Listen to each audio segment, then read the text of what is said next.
So hello everyone and good evening सभी को। उम्मीद करता हूँ मेरी वॉइस प्रॉपर आ रही हुई सभी तक, एक बार कंफर्म कर देंगे।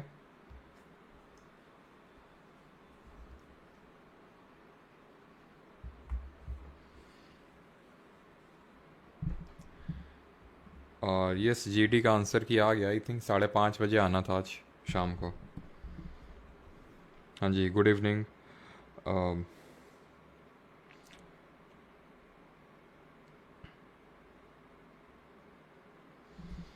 हाँ जी, गरिमा, सैंतिका, मृंडा, निधि।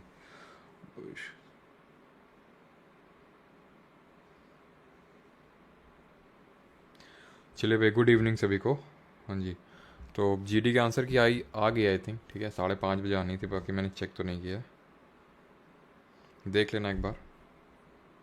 चलो, तो स्टार्ट करते हैं आज का लेक्चर। तो आज का लेक्चर लास्ट लेक्चर रहने वाला है बायोलॉजी का, एंड इसमें बहुत ज़्यादा चीज़ें नहीं होंगी, सिर्फ दो छोटी सी चीज़ें होंगी। एक तो जो हमारा टूथ वाला है, फिर टीथ वाला जो पार्ट होता है, ठीक है, डेंटाइन फॉर्मूला क्या होता है, टीथ का स्ट्रक्चर क्या होता है, एंड बाकी जो ये थोड़ी इक्का दुक्का चीज़ें होती हैं कि कितने टाइप ऑफ टीथ होते हैं, ये सारी हम चीज़ें देखने वाले हैं। एंड दूसरा जो पार्ट रहेगा that will be about the heredity and evolution. ठीक है, हेरिडिटी एंड एवोल्यूशन, इससे भी मतलब छोटा ही टॉपिक आप समझिए, ठीक है, क्योंकि इसमें भी हमें सेलेक्टेड चीज़ें पढ़नी है अगर इस एग्ज़ाम पर्सपेक्टिव से बात करें तो। ठीक है, गुड इवनिंग सभी को। तो छोटा ही लेक्चर रहने वाला है। बाकी क्वेश्चंस जो हम करेंगे, जो क्वेश्चंस होंगे वो रहेंगे आज डिस्कवरी जो टॉपिक है हमारा, कि इसकी वैक्सीन किसने डिस्कवर की, ये किसने डिस्कवर किया। वैसे तो काफ़ी सारी चीज़ें आपको उसमें पता होंगी, जैसे कि सेल की डिस्कवरी किसने करी, काफ़ी सारी, लेकिन काफ़ी सारी नहीं है, तो वो हम लोग देखने वाले हैं। चलिए स्टार्ट कर लेते हैं। पंखा चल रहा है वॉइस आ रहा है। चलिए, तो अगर हम स्टार्ट करते हैं अभी टीथ के बारे में, ठीक है। तो टीथ का जो हमारा कुछ स्ट्रक्चर होता है, एक टूथ का अगर हम बात करें, टूथ मतलब एक सिंगल दांत, टीथ मतलब बहुत सारे दांत है ना, प्लूरल होता है वो। तो टूथ की अगर हम बात करें तो इसकी एनाटॉमी क्या होती है, दैट इज़ इसका स्ट्रक्चर किस तरह से होता है। तो इसका स्ट्रक्चर को हम 3 पार्ट में डिवाइड कर सकते हैं। बाकी लास्ट में अपन डिस्कस कर लेंगे कि भाई कौन सा सब्जेक्ट क्या स्टार्ट होना चाहिए, बट अभी के लिए फोकस करिए टूथ की जो एनाटॉमी होती है उस पर। तो क्या जो टूथ होता है उसको हम 3 पार्ट पे बेसिकली डिवाइड करते हैं। एक पार्ट होता है हमारा क्राउन, दूसरा होता है नेक, एंड तीसरा होता है root. Crown, neck and root, ये जो 3 पार्ट होता है टूथ का, इसको हम फर्दर अगर इसको हम स्टडी करने जाते हैं तो जो क्राउन वाला पार्ट होता है, क्राउन मतलब जो टॉप का पार्ट होता है, नेक बीच वाला, और रूट आपका जो जड़ होती है, जो मतलब जिसने कि एक तरह से होल्ड करके रखा हुआ है दांत को, यानी कि अगर जड़ वीक हो जाएगी, अगर रूट वीक हो जाएगी तो दांत हमारा निकल आएगा। तो ये टूथ की अगर बात करें तो इसका सबसे आउटर पार्ट है that is called as enamel, जो कि आपका हार्डेस्ट पार्ट होता है, या फिर हार्डेस्ट सब्सटेंस हम बोल सकते हैं, हार्डेस्ट पार्ट होता है पूरी बॉडी का। अगर स्ट्रॉन्गेस्ट पूछेगा, जैसे स्ट्रॉन्गेस्ट बोन हम बोलते हैं जॉ बोन को, जबड़े वाली जो बोन होती है उसको, but it is the hardest part. ठीक है, सबसे कठोर होता है और उसको बनना भी होगा, बिकॉज सो दैट बाहर की चीज़ें जो हम अगर मान लो कुछ बाइट करते हैं, जो खाना वाना खाते हैं, तो उनसे ये हैम्पर ना हो, इसलिए जो इसकी आउटर कवरिंग होती है बहुत हार्ड होती है, और उसको हम बोलते हैं इनामल।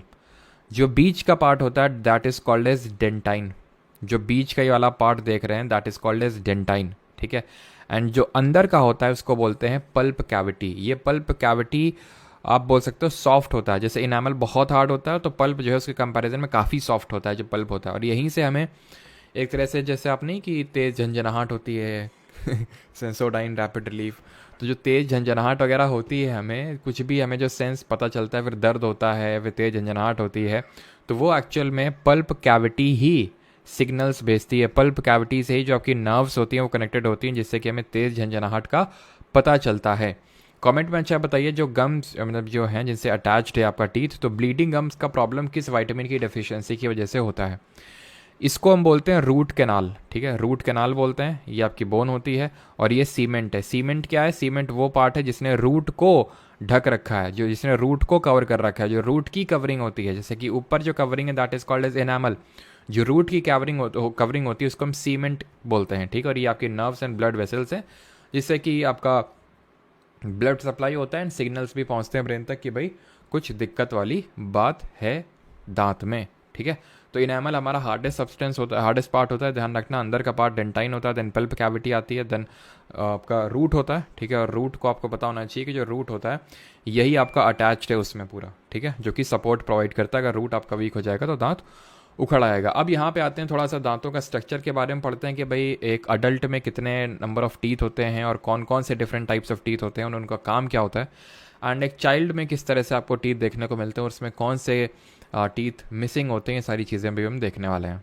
ऑलराइट, तो चलिए स्टार्ट करते हैं। सबसे पहले तो यहाँ पे जो आपको फ्रंट में जो टीथ देखने को मिलते हैं एकदम जो फ्रंट में होते हैं, जैसे 1 2 3 4, ऐसे ही आपको ऊपर है, ये ऊपर का जबड़ा है, जैसे नीचे का भी होगा आपका 1 2 3 4, ठीक है। तो यहाँ पे मैं दोनों में आपको नहीं दिखाने वाला हूँ, एक पेयर में हम इसमें एक सेट में देखेंगे, ऊपर वाले में देखेंगे, और आपको सिंपल उसमें डबल कर लेना है सेम चीज़ को, ठीक है, सेम डबल कर लेना आपको नीचे वाले में। तो 1 2 3 4, इनको हम बोलते हैं, जो चारों कलेक्टिवली हैं इनको हम बोलते हैं इंसिजर्स, ठीक है। ये चारों हैं, दो नहीं, चारों को बोलते हैं इंसिजर्स, ठीक है। अभी मैं हिंदी भी लिख दूंगा, तो इनको हम बोलते हैं इंसिजर्स। यहाँ पे जो आप देख पा रहे हैं ये वाला, ठीक है, ये वाला एंड ये वाला, इनको हम बोलते हैं कैनाइंस, ठीक है, कैनाइंस। सबके अलग अलग काम होते हैं, ठीक है। जैसे इंसिजर की अगर हम बात करें, तो इंसिजर का क्या काम होता है? इंसिजर का काम होता है बाइटिंग का। ऑब्वियस से बात है, जो हम हमारे शुरू के मतलब 4 दांत होते हैं, ऊपर वाले नीचे वाले, उससे हम क्या करते हैं, किसी चीज़ को बाइट करते हैं, है ना, तो बाइटिंग वाला होता है। काफ़ी लोग काफ़ी सारी चीज़ें बाइट करते हैं, है ना, समझने वाले समझ गए होंगे। खैर आगे बढ़ते हैं। ये कैनाइंस है हमारे, ठीक है, ये कैनाइंस है। कैनाइंस का यूज़ किसके लिए किया जाता है? कैनाइंस यूज़ किया जाते हैं टीयरिंग ऑफ फूड के लिए, ठीक है, टीयरिंग ऑफ फूड के लिए। जैसे कि फॉर एग्जांपल अगर हम बात करें, जैसे कि डॉग होते हैं, ठीक है, जैसे डॉग में क्या होता है, कैनाइंस आपको ज़्यादा शार्प मिलेंगे, थोड़े ज़्यादा बड़े मिलेंगे, क्यों? या फिर जितने भी हमारे आपके कार्निवोरस होते हैं, कार्निवोरस मतलब कि जो मीट ईटिंग आपके एनिमल्स होते हैं, जो नॉन वेजिटेरियन एक तरह से हम बोल सकते हैं, तो ऑब्वियस से बात है, उनको टीयर करना पड़ता है, फ्लैश को, जो मांस होता है उसको टीयर करना होगा, ठीक है। तो उनके जो कैनाइंस होते हैं वो थोड़े से बड़े होते हैं, थोड़े से शार्प होते हैं, सो दैट उसको जो मीट है, जो फ्लैश है, उसको टीयर कर सकें, ठीक है। तो हमारे सबसे पहले जो 4 हुए, 4 सेट 4 हैं, ठीक है, यहाँ पे मैं लिखता जाता हूँ नहीं तो, ठीक है, टू कैलकुलेट कि भाई कितने क्या हैं। तो इंसिजर्स की अगर हम बात करें तो टोटल हमें 4 देखने को मिले ऊपर, ऐसे नीचे भी होंगे, यानी कि टोटल 8 हो गए। ऐसे सिमिलरली आपको कैनाइंस देखने को मिलेंगे। कैनाइंस कितने थे? कैनाइंस 2 थे, तो 2 ऊपर तो 2 नीचे भी होंगे, यानी कि टोटल 4 हो जाएंगे आपके। फिर अगर हम बात करें तो यहाँ पे आते हैं इसके बाद 1 2 3 4, ठीक है, जो लेफ्ट साइड में होगा वही राइट साइड में होगा। वैसे मैं करवाने को इस तरह से भी करवा सकता था कि भाई 1 2 तो वो राइट हैंड साइड में होंगे, लेकिन वो थोड़ा ज़्यादा हो जाएगा, तो इसलिए आप लेफ्ट और राइट में दोनों में एक साथ देखते चलिए। तो ये जो 2 इधर हैं, ठीक है, और ये 2 इधर हैं, इनको हम बोलते हैं प्री मोलर्स। क्या बोलते हैं इनको? प्री मोलर्स के नाम से जाने जाते हैं ये, इनको हम जानते हैं प्री मोलर्स, ठीक है। तो यहाँ पे अगर हम कैलकुलेट करें कि ये जो प्री मोलर्स हैं ये कितने होंगे, प्री मोलर्स होंगे आपके 4, और क्योंकि नीचे भी 2 होंगे, मतलब नीचे भी इस तरह से होंगे, तो 4 × 2 आपके 8 हो जाएंगे, ठीक है। लास्ट में आते हैं आपके मोलर्स, इनको बोलते हैं, लास्ट में जो आते हैं उनको मोलर्स बोलते हैं। यहाँ पे जो आप देख पा रहे होंगे 1 2 3 ऐसे ही 4 5 6, तो यानी कि टोटल 3 लेफ्ट साइड में एंड 3 राइट साइड में, ठीक है, 3 लेफ्ट साइड 3 राइट साइड, यानी कि 6 टोटल हो गए। ऐसे जो 6 ऊपर हैं तो 6 नीचे भी होंगे, यानी कि टोटल 12 मोलर्स होंगे आपके, 12 मोलर्स होंगे। अब यहाँ पे अगर आप कैलकुलेट करने जाएंगे तो 8 4 12 8 20 और 12 32, यानी कि ये हो गई हमारी पूरी 32 नंबर ऑफ टीथ हो जाएंगे आपके। अब कुछ चीज़ें, जैसे कि फॉर एग्जांपल ये जो आप यहाँ पे देख पा रहे हैं, इसी को ही हम विजडम टीथ बोलते हैं, जो कि जिसको हम अक्कल दाढ़ बोलते हैं हिंदी में। तो होता ये है कि जब आपकी एज 18+ हो जाती है यूजुअली, तब ये निकलता है विजडम टीथ। किसी किसी के 18 में निकल आता है, किसी किसी के 19 में, किसी के हो सकता है 25 साल की उम्र में निकल रहा है। तो ऐसा कोई फिक्स नहीं होता है कि इसी पर्टिकुलर एज में निकलेगा, लेकिन हाँ ये होता है कि भाई उस 18 से लेकर 25 के बीच में ये निकल आता है, जिसको हम अक्कल दाढ़ बोलते हैं। जैसे आई थिंक जब मैंने 12th पास किया था उसके बाद, है ना, वो काफ़ी दर्द होता है, तो वो आपको समझ में आता है। तो ये जो आपका विजडम टीथ होता है या फिर विजडम टूथ होता है आपका, ये विजडम जो टूथ होता है, तो इसको हम थर्ड मोलर के नाम से भी जानते हैं, ठीक है, थर्ड मोलर के नाम से भी जानते हैं। वही अगर हम इंसिजर्स की बात करें, ये जो इंसिजर्स हैं इनको हम हिंदी में क्या बोलते हैं? इनको हिंदी में बोलते हैं कृंतक, ठीक है, कृंतक, सही लिखा ना मैंने हिंदी में, कृंतक, ठीक है। और कैनाइंस की बात करेंगे CANINE, सही है, ठीक है। कैनाइंस को बोलते हैं रदनक, ठीक है, रदनक बोलते हैं हिंदी में। प्री मोलर्स की अगर बात करें तो अग्र चवर्णक, अग्र चवर्णक बोलते हैं इनको हिंदी में। मोलर्स की अगर बात करें तो इनको बोलते हैं चवर्णक, ठीक है। कृंतक, रदनक, अग्र चवर्णक और चवर्णक, तो ये हमारे टीथ होते हैं, दांत होते हैं, ठीक है।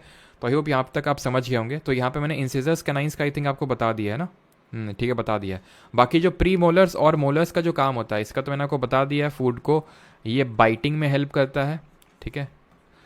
बाइटिंग का मतलब समझते हैं ना, काटने में। और ये आपका फूड का टीयरिंग यानी कि फाड़ने में, खाना फाड़ने में। और प्री मोलर्स और मोलर्स की अगर बात करें तो ये चुइंग में हेल्प करते हैं। दैट मीन्स कि चबाने में, खाने को चबाने में हेल्प करते हैं, ठीक है। चबाने को, और ये हम बोल सकते हैं चुइंग, और ग्राइंडिंग में हेल्प करते हैं, ठीक है।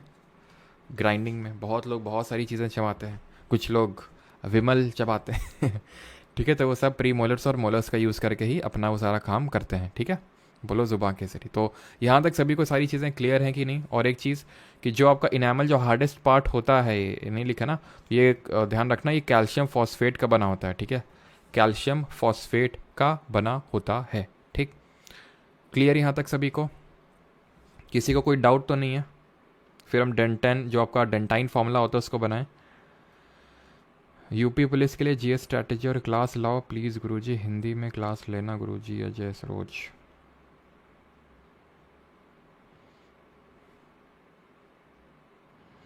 हाँ जी, चलिए। तो अब यहाँ पे हम थोड़ा सा फॉर्मूला बना लेते हैं जिसको हम बोलते हैं डेंटाइन फॉर्मूला, ठीक है। डेंटाइन फॉर्मूला बनाने से पहले ये तो जो मैंने आपको बताया ना, ये अडल्ट में था। ये अडल्ट में मतलब जो बड़े हो चुके हैं कि भाई इंसिजर्स सारे आ चुके हैं, कैनाइंस आ चुके हैं, प्री मोलर्स आ चुके हैं, जो मोलर्स आ चुके हैं। लेकिन जो चाइल्ड होते हैं, जो बच्चे होते हैं, तो उनमें अगर हम बात करें तो सब कुछ सेम होगा बट कुछ मिसिंग होगा। क्या मिसिंग होगा? उनके में ये प्री मोलर्स जो होते हैं ये मिसिंग होते हैं इन चाइल्ड, ध्यान रखना। तो प्री मोलर्स जो होते हैं, अग्र चवर्णक प्री मोलर्स, ये मिसिंग होते हैं, ठीक है। Premolars are missing. अब क्योंकि प्री मोलर्स मिसिंग है तो आप यहाँ पे सिंपल कैलकुलेट कर सकते हैं, 8 4 12। अब ये तो होगा नहीं, ठीक है। और यहाँ पे आपके 24, क्लियर। और अब यहाँ पे हम डेंटाइन फार्मूला थोड़ा सा बना लेते हैं। डेंटाइन फार्मूला का मतलब होता है डेंटाइन फार्मूला, ये हमें बताता है कि कितने क्या टीथ हैं। जैसे फॉर एग्जांपल आपको डेंटाइन फार्मूला लिखने के लिए कुछ नहीं करना है, रटने की भी ज़रूरत नहीं। जैसे आप नीचे वाले पे फोकस करिए, जो नीचे वाला जॉ है ना उस पर फोकस करिए। तो यहाँ पे मैंने इस तरह से इसको डिवाइड कर दिया, ठीक है। मतलब किसी भी पार्ट को आप लेफ्ट और राइट में डिवाइड कर लो, क्योंकि आपको पता है कि भाई लेफ्ट में 2 इंसिजर्स तो राइट में भी 2 इंसिजर्स, एक कैनाइन है तो एक कैनाइन है, 2 आपके प्री मोलर्स है तो ये 2 प्री मोलर्स है, 3 मोलर्स है तो 3 मोलर्स है ना। तो सेम ही है, लेफ्ट और राइट में सेम है। तो हम एक साइड पे फोकस करते हैं। तो कितने इंसिजर्स हैं? 2 इंसिजर्स हैं। कितने कैनाइन्स हैं? एक कैनाइन है। कितने प्री मोलर्स हैं? 2 प्री मोलर्स हैं। कितने मोलर्स हैं? 3 मोलर्स हैं। राइट साइड में भी तो ऐसा ही है, या फिर हम बोल सकते हैं कि अपर जॉ है तो लोअर जॉ में भी तो वही है। तो डेंटाइन जो फॉर्मूला होता है फॉर दी अडल्ट्स, अडल्ट्स के लिए जो डेंटाइन फॉर्मूला होता है दैट इज 2123 अपॉन 2123। वहीं पे अगर हम बात करें जो बच्चे होते हैं, जो चाइल्ड होते हैं, उनका जो डेंटाइन फॉर्मूला होता है उनका क्या होता है? तो उनके में भी आपको 2 इंसिजर्स देखने को मिलेंगे, बट क्योंकि उनमें भी एक कनाइन देखने को मिलेगा, लेकिन उनमें प्री मोलर मिसिंग होता है। दैट मीन्स कि जो प्री मोलर होगा वो आपका मिसिंग होगा। यानी कि हमें सबसे पहले लिखना होता है किसको? आपका इंसिजर को, देन कैनाइन को, देन प्री मोलर को, एंड देन मोलर को लिखना होता है, ठीक है।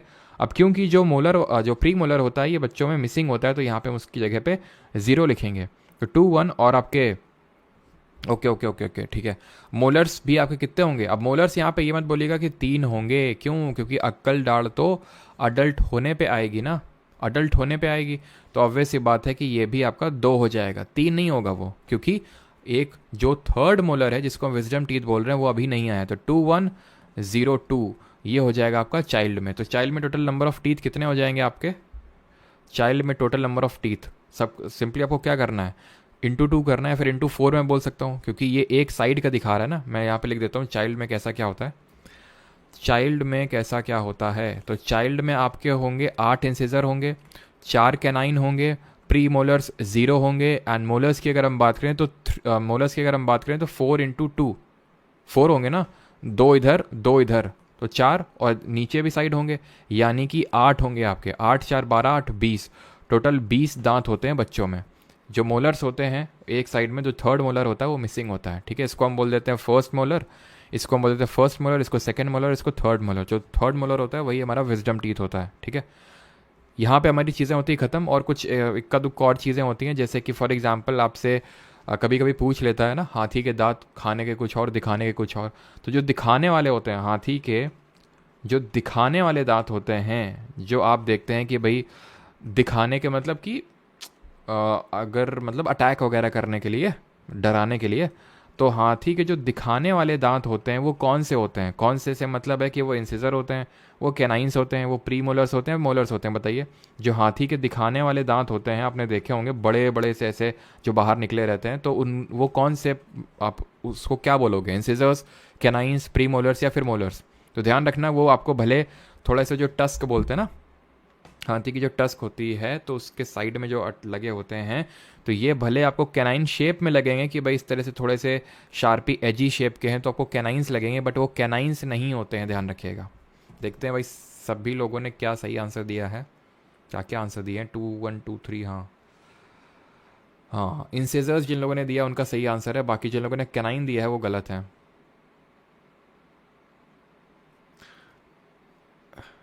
आयुष मिश्रा, लव बाइट लेने की उम्र में डेंटल अरेंजमेंट पढ़ा रहे हैं।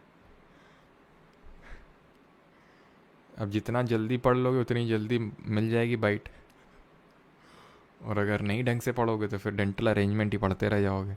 तो ये होते हैं आपके इंसिजर्स, ठीक है, ये होते हैं आपके इंसिजर्स।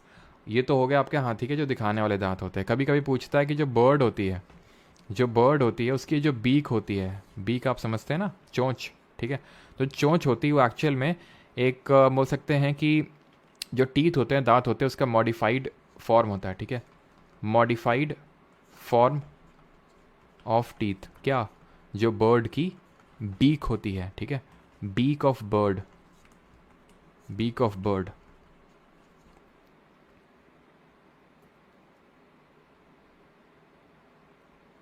ठीक है, हाँ। चलो भाई, अगर क्लियर है सारी चीज़ें तो आगे बढ़ते हैं। ये कौन है, पहचानो भाई इनको, कोई पहचान पाएगा इनको, ये कौन है? तो ये हैं हमारे ग्रेगर जोहान मेंडल जी। इनको बोलते हैं father of genetics, father of genetics बोलते हैं इनको। अब इनको बहुत इंटरेस्ट था ये समझने में कि कोई जैसे अपने पेरेंट्स से कैसे ट्रेट्स को एक्वायर करता है। कैसे ट्रेट्स को एक्वायर से मेरा मतलब है कि ये जैसे फॉर एग्जांपल आप कई बार देखते होंगे कि भाई अगर कोई मतलब जो चाइल्ड होता है वो अपने मदर या फिर फादर पे काफ़ी हद तक डिपेंड है। हाइट हो गया, कलर हो गया, बाल करली हैं कि स्ट्रेट हैं, आईज़ कैसी है, नोज़ कैसे हैं, तो ये बहुत सारी चीज़ें जो हैं हमारे फादर या मदर से हम इन ट्रेट्स को एक्वायर करते हैं। तो ये इसमें काफ़ी इंटरेस्टेड थे ये जानने के लिए, क्योंकि ना सिर्फ हमें सिमिलैरिटीज़ भी देखने को मिलती है, लेकिन कई बार ऐसा भी देखने को मिलता है कि भाई मदर और फादर दोनों ही हाइटेड है, मतलब दोनों की हाइट है, लेकिन जो चाइल्ड है उसकी उतनी हाइट नहीं है, तो ऐसा क्यों है? तो ये सारी ट्रेट्स को इन्होंने स्टडी किया, किसने? ग्रेगर जोहान मेंडल ने, जिनको हम फादर ऑफ जेनेटिक्स के नाम से जानते हैं। और इन्होंने ये जो सारी स्टडी करी ये एक पी प्लांट में करी, पी प्लांट में करी, ये जानने के लिए कि भाई जो ट्रेड्स हैं वो किस तरह से एक्वायर होती हैं, कौन कौन सी ट्रेड्स एक्वायर होती हैं और कौन कौन सी ट्रेड्स जो हैं वो ग्रैंड फादर या फिर ग्रैंड मदर इनसे भी एक्वायर होती हैं। तो इन्होंने पी प्लांट को इसलिए यूज़ किया बिकॉज पी प्लांट में दो रीज़न थे उसके। पी प्लांट में जो है वेराइटीज़ बहुत सारी देखने को मिलती हैं, जैसे कि पी प्लांट में कोई दाना होता है वो राउंडेड होता है, कोई इस तरह से होता है, ठीक है, तो बहुत सारी हमें वेराइटीज़ देखने को मिलती हैं। तो वो वेराइटीज़ पे ये टेस्ट कर सकते थे, एंड इसका जो लाइफ स्पैन होता है वो शॉर्ट होता है, मतलब कि जल्दी जल्दी जल्दी जल्दी आप उस पर एक्सपेरिमेंट कर सकते हो। अब ये ह्यूमंस पे तो एक्सपेरिमेंट कर नहीं सकते, तो वेट तो करेंगे नहीं भाई, वेट तो करेंगे नहीं कि अच्छा ये है तो फिर इस तरह से देखने को मिला, तो उन्होंने पी प्लांट में अच्छे से इसको एक्सपेरिमेंट किया। तो ये चीज़ ध्यान रखना, पी प्लांट का कभी सबसे साइंटिफिक नेम पूछ लेता है, जिसका साइंटिफिक नेम है पीसम सातवियम, ठीक है, पीसम सातवियम इसका साइंटिफिक नेम है पी प्लांट का। तो इन्होंने ये सारी स्टडीज़ करी और इन्होंने ये भी स्टडी करी जिससे ये पता लग पाया कि भाई जो एक मेल चाइल्ड होगा या फिर फीमेल चाइल्ड होगा ये कैसे पता चलेगा, ठीक है, अरे यार, मेल चाइल्ड होगा या फिर फीमेल चाइल्ड का जन्म होगा ये कैसे पता चलेगा, वो भी इन्होंने डिस्कवर किया। कैसे, वो समझते हैं। हम लोगों ने जब सेल चैप्टर पढ़ा था तो सेल में ये पढ़ा था कि सेल के जो अंदर होता है वो क्या होता है, जिसको ब्रेन ऑफ दी, जरा बताइए आंसर करिए आप, ये लास्ट आपका चैप्टर है तो इतना तो आप आंसर कर ही सकते हैं कि ब्रेन ऑफ दी सेल किसको बोलते हैं, जल्दी से बताइए, और उसकी डिस्कवरी किसने करी थी।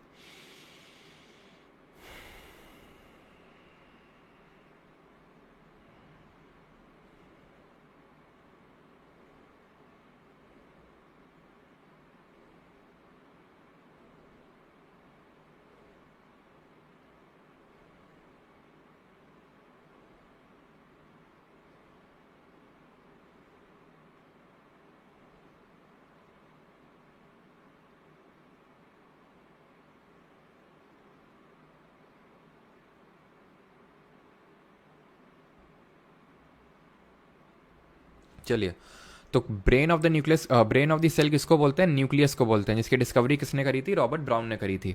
अब इस न्यूक्लियस के अंदर हमने पढ़ा था कि क्या होता है, क्रोमैटिन मटेरियल होता है जो थ्रेड लाइक स्ट्रक्चर होता है, ठीक है।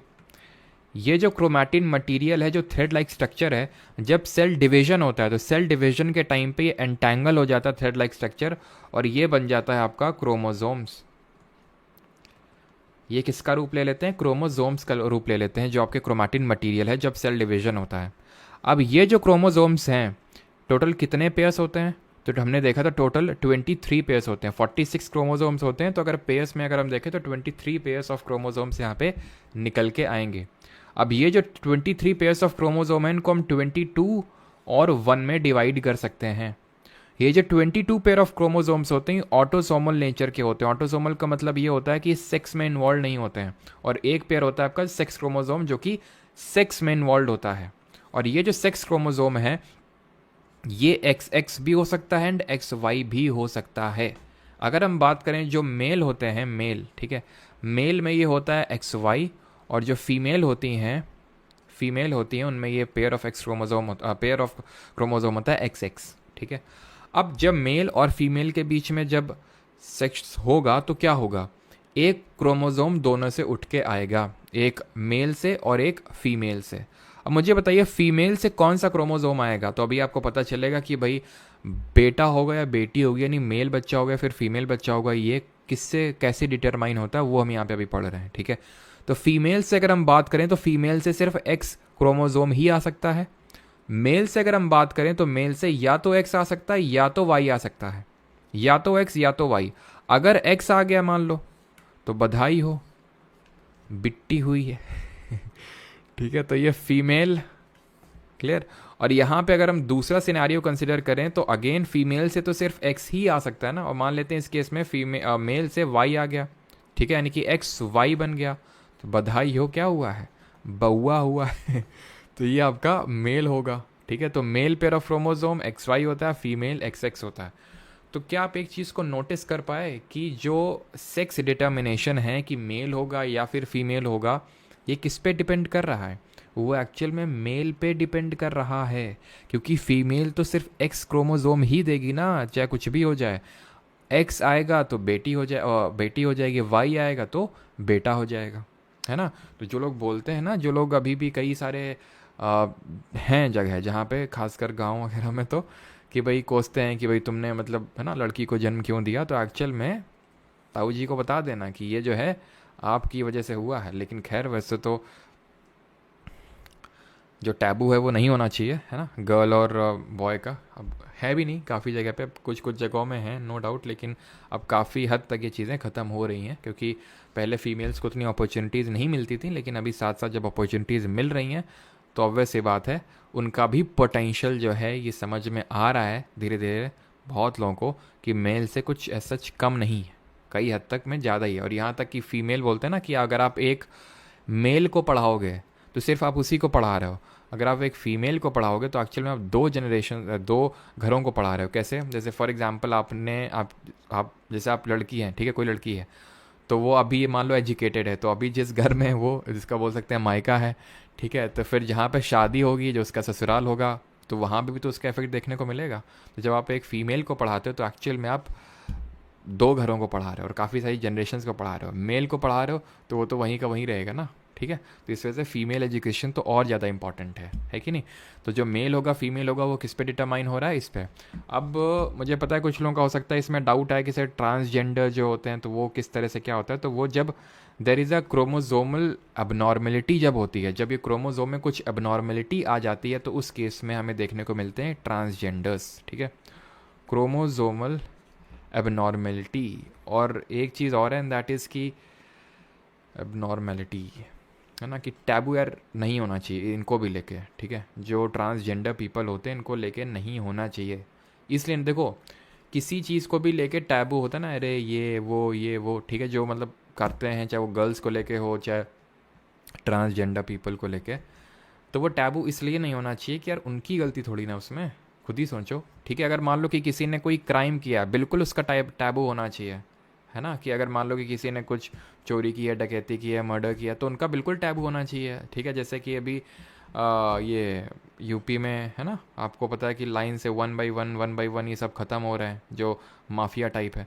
तो बिल्कुल उस चीज़ की खुशी होनी चाहिए, इसमें कोई डाउट वाली बात नहीं है, कोई दो राय नहीं है, ठीक है। क्योंकि उन्होंने क्राइम किया है, उन्होंने जो दूसरों के साथ किया है। लेकिन इस केस में आप सोचिए, ठीक है, कि मतलब इसको बोलते हैं एम्पैथी, ठीक है, कि आप दूसरों के भी बारे में थोड़ा सोच पाते हैं, that is called as empathy. तो थोड़ा सा ये टैबू जो है हमारी सोसाइटी में गलत है, ठीक है। मैं ये नहीं बोल रहा हूँ इंडियन सोसाइटी में ज़्यादातर है तो ये नहीं होना चाहिए, है कि नहीं। जो ट्रांसजेंडर पीपल है उनकी ऐसा कोई गलती नहीं, ऐसे फीमेल्स के साथ भी टैबू होता है कई जगहों में, तो ये काफ़ी गलत बात है, ठीक। तो यहाँ पे हमारी चीज़ें ये होती हैं ख़त्म। और किसी को इसमें कोई डाउट कुछ समझने में?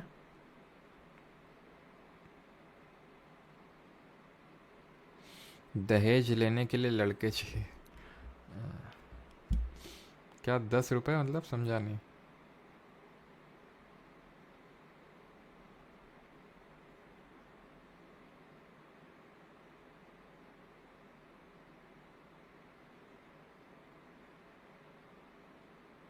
ट्रांसजेंडर में क्रोमोसोम क्या होता है? ट्रांसजेंडर में क्रोमोसोम आपको बिल्कुल ऐसे ही देखने को मिलेगा, ऐसा नहीं कि मतलब कुछ अलग देखने को मिलेगा, ऐसे ही देखने को मिलेगा। लेकिन कुछ ना कुछ एबनॉर्मेलिटी हो जाती है जिसकी वजह से कुछ जीन्स जो होते हैं वो मिसिंग हो जाते हैं। बिकॉज आपको पता है कि क्रोमोसोम का फंक्शनल यूनिट क्या होता है। क्रोमोसोम के अंदर आपको डीएनए देखने को मिलता है, डीएनए का जो फंक्शनल यूनिट होता है वो जीन होता है, ठीक है। तो वो थोड़े से मिसिंग हो जाते हैं जिसकी वजह से आपको ट्रांसजेंडर्स देखने को मिलते हैं, ठीक है। अगर आपको याद आ रहा हो तो मैंने आपको कुछ डिसऑर्डर बताए थे। एक तो मैंने आपको मेंडेलियन डिसऑर्डर्स बताए थे जब डिजीज़ वाला चैप्टर पढ़ा रहा था, और एक मैंने बताया था कि टर्नर सिंड्रोम और डाउन सिंड्रोम। याद आ रहा है आपको? टर्नर्स और डाउन सिंड्रोम। अब ये जो टर्नर सिंड्रोम होता है, जो डाउन सिंड्रोम होता है, ठीक है, तो ये क्या होते हैं? तो ये भी मैंने आपको एक्सप्लेन किया था कि अगर एक क्रोमोसोम अगर आपका एक्स्ट्रा आ जाए या फिर एक क्रोमोसोम मिसिंग हो जाए तो उस केस में आपके टर्नर्स और डाउन सिंड्रोम निकल के आते हैं। जैसे हम टर्नर सिंड्रोम की अगर बात करें तो इसमें जो एक्स क्रोमोसोम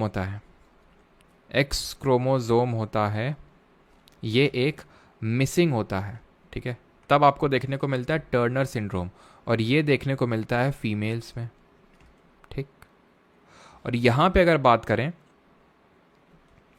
ये आपको देखने को मिलता है मेल्स में, और इसमें एक एक्स क्रोमोसोम एक्स्ट्रा होता है, एक्स क्रोमोसोम एक्स्ट्रा होता है डाउन सिंड्रोम में। दैट मीन्स कि इस केस में क्योंकि फीमेल्स में होता है, फीमेल्स का पेयर होता है एक्स एक्स, तो इस केस में एक्स उनका देखने को मिलेगा, और यहाँ पे एक्स वाई होता है उनका, तो डबल एक्स वाई हो जाएगा किसका? डाउन सिंड्रोम में।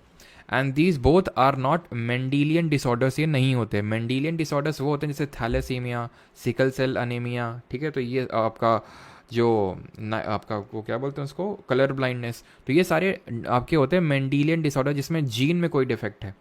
क्रोमोसोम अगर मिसिंग है, एक्स्ट्रा है, तो वो आपके मेंडेलियन डिसऑर्डर्स नहीं होते, जैसे कि टर्नर और डाउन सिंड्रोम में होता है हमारा। अभी आते हैं ये होमोलॉगस और एनालॉगस ऑर्गन्स, ये सारे क्या होते हैं। सिंपल सा टॉपिक है, कोई ज़्यादा कॉम्प्लेक्स टॉपिक नहीं है, आराम से समझ में आएगा। देखो, होमोलॉगस को बोलते हैं, इसको हिंदी मतलब होता है सजातीय अंग, और इसको बोलते हैं क्या, एनालॉगस को क्या बोलेंगे? अनुरूप अंग। इसको बोलेंगे सजातीय अंग और इसको बोलेंगे अनुरूप अंग। अब ये होते क्या हैं? तो होमोलॉगस ऑर्गन्स वो होते हैं, यहाँ पे मैं पहले डेफिनेशन लिखता हूँ तब आपको समझ में आएगा अच्छे से।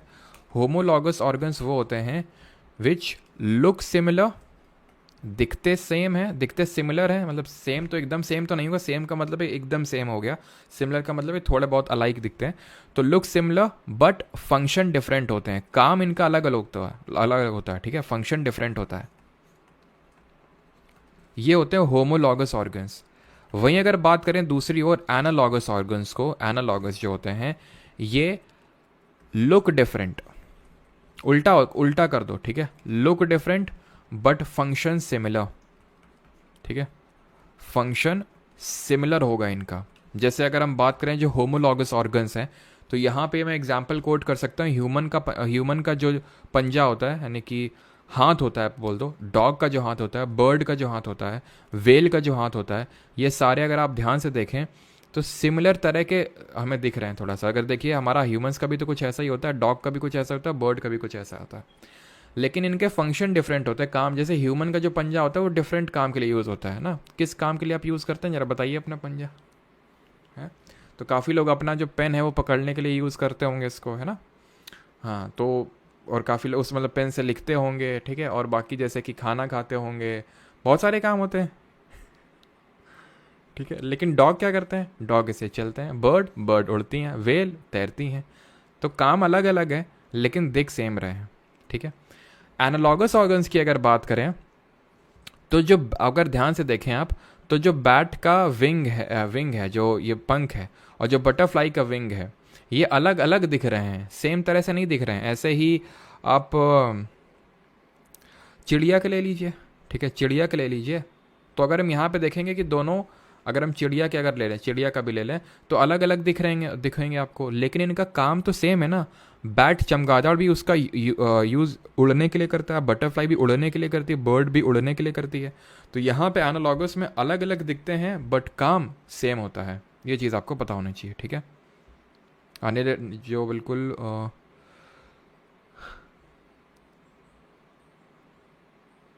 वेल का भी हाथ होता है, बिल्कुल होता है, देख लो, मार्कर पकड़ने के लिए करते हैं। अच्छा हाँ, चलिए भाई, तो अब यहाँ पे हमारा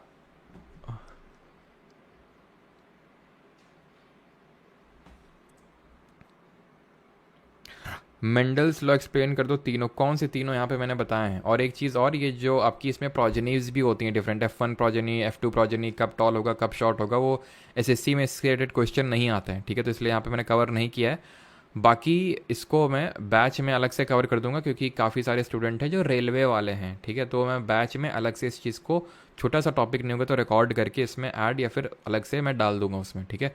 लेकिन एसएससी में इसके नीड नहीं होता है, मैं आपको बता दूं, बिकॉज क्वेश्चंस नहीं पूछे गए इस पर। जो आपकी F1 प्रोजेनी, F2 प्रोजेनी होता है, तो पढ़ो उतना ही जितना नीड होती है, ठीक है। बाकी आपको PhD नहीं करनी है यहाँ पे, एग्जाम क्लियर करना और आगे बढ़ना है, ठीक है। अभी क्वेश्चंस करते हैं। पापा की परी भी यूज़ करती उड़ने के लिए, अच्छा। सर मार्कर पकड़ते हैं, हाँ मार्कर पकड़ते रहो ठीक से, है ना, बस ध्यान रहे कि मार्कर से स्याही ना निकलनी चाहिए ज़्यादा। Dash are commonly known as comb jellies, तो कॉम जेलीज किसको बोलते हैं आमतौर पर, कंघी जेली, कंघी जेली। चलो भाई बताओ जल्दी से। तो प्लाटी एलमिंथिस, ऑर्थोपोडा, स्टीनोफोरा या फिर मोलस्का। और भाई हाँ, तो आज एक स्टूडेंट का मैसेज आया था, तो पुराना स्टूडेंट है, सीजल मीन्स में कुछ मार्क्स से रह गया था, तो he has clear the IBPS PO का एग्ज़ाम। तो बोल रहा था कि सर करंट अफेयर में, मतलब झिलाऊ करंट अफेयर आई थी, उसमें पूछी गई थी, नेटो से क्लियर किया बंदे ने, बोल रहा था sectional cut off I think कुछ 4.75 थी, उसके मार्क्स 5.75। तो करंट अफेयर में वहाँ पे 5 ऑप्शन होते हैं, और बोलता है मतलब मैंने तो एक्चुअल में बहुत ज़्यादा कुछ देखा नहीं है सर, आपके चैनल से CGL के लिए पूरी GS हो जाएगी, अंकित जी बोल रहे हैं। बिल्कुल अंकित जी, पूरी हो जाएगी, कुछ आपको कुछ भी एक्स्ट्रा करने की ज़रूरत नहीं पड़ेगी, ठीक है।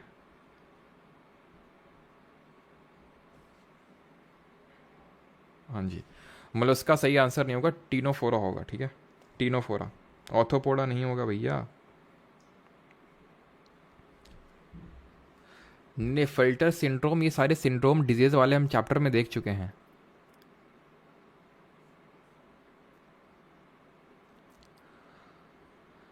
हाँ, तो एक्चुअल में उसका मतलब वही था कि उसने बोला कि सर उसी की वजह से एक्चुअल में क्लियर हो गया, बंदे ने हार्ले डेविडसन अभी निकलवाई है। चलो, तो प्लाटियलमिंथिस, ऑर्थोपोडा, टीनोफोरा फिर मोलस्का। तो कॉम जेलीज जो है इनको हम टीनोफोरा के नाम से जानते हैं, ऑप्शन नंबर C। और अगर आपको याद आ रहा हो जो टीनोफोरा होते हैं ये आपके कैसे होते हैं, इनमें किस तरह की सिमेट्री देखने को मिलती है, जरा कमेंट में जल्दी से बताएंगे। और डिप्लोब्लास्टिक होते हैं कि ट्रिप्लोब्लास्टिक। तो हमने देखा था कि भाई जो पोको सिटी होता है, ठीक है, पोको सिटी, तो पो से पोरीफेरा, पोरीफेरा मतलब जो स्पॉन्जेस होते हैं, को से सिलेंट्रेट, और ये आपका सिटी से टीनोफोरा। तो ये सारे आपके डिप्लोब्लास्टिक होते हैं। डिप्लोब्लास्टिक का मतलब होता है दो जर्मिनल लेयर्स होती है इसमें, एक तो एंडोडर्म और बाहर वाली होती है एक्टोडर्म, यानी मीजोडर्म नहीं होती, बीच वाली, ठीक है। प्लैटीहेल्मिन्थस से हमारे फ्लैट वॉर्म्स होते हैं, जैसे कि टेप वॉर्म हो गया, ठीक है। टेप वॉर्म के अलावा आपका प्लेनेरिया हो गया, लिवर फ्लूक हो गया, ये सारे प्लैटीहेल्मिन्थस होते हैं। ऑर्थोपोडा हमारे ज्वाइंटेड लेग्स होते हैं, ओपन सर्कुलेटरी सिस्टम होता है, एंड सबसे बड़ा आपका फाइलम होता है। और सबसे बड़ा इसमें क्लास कौन सा होता है, ये जरा बताइए कमेंट में। और ये इनमें आपको बायलिटरल सिमेट्री देखने को मिलेगा और ट्रिप्लोब्लास्टिक है। अगला क्वेश्चन है अराउंड और सीलोमेट्स यानी सीलोम देखने को मिलेगा। Around which year did Robert Brown published a paper highlighting the presence of a nucleus in plant cell. तो अभी हमने देखा था जो न्यूक्लियस होता है उसी के अंदर आपका क्रोमैटिन मटीरियल होता है, लेकिन जो बैक्टीरिया लोग होते हैं, जो हमारे प्रोकैरियोटिक सेल होते हैं, उनमें इस तरह का हमें nucleus well defined nuclear region देखने को नहीं मिलता है। जो अनडिफाइंड न्यूक्लियर रीजन होता है उसको क्या बोलते हैं, उसको हम बोलते हैं न्यूक्लियोइड, है ना। और यहाँ पे सही आंसर क्या होगा, यहाँ पे सही आंसर मैंने क्या पूछा था, इसमें से सबसे बड़ा क्लास होता है वो इंसेक्ट का होता है। तो यहाँ पे सही आंसर क्या होगा, 1830s में, 1833 के टाइम पे इन्होंने ये न्यूक्लियस की डिस्कवरी करी थी। वो explain the structure of protein.